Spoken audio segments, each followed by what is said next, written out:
For this lesson, you are going to read or listen to the poem I Too.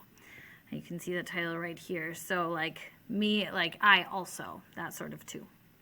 And it was written by a poet named Langston Hughes, and he wrote it in 1926, so almost 100 years ago.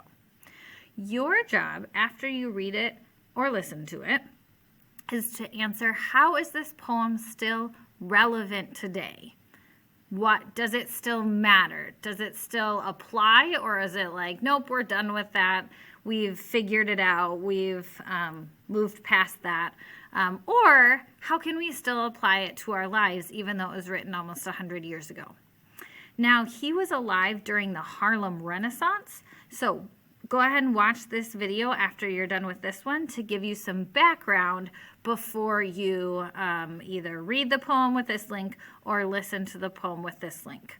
Make sure if you listen to it that you do click on number 4 so you're listening to the correct poem. Let me know if you have any questions, and enjoy. I really love Langston Hughes and I love this poem, so I hope you do too.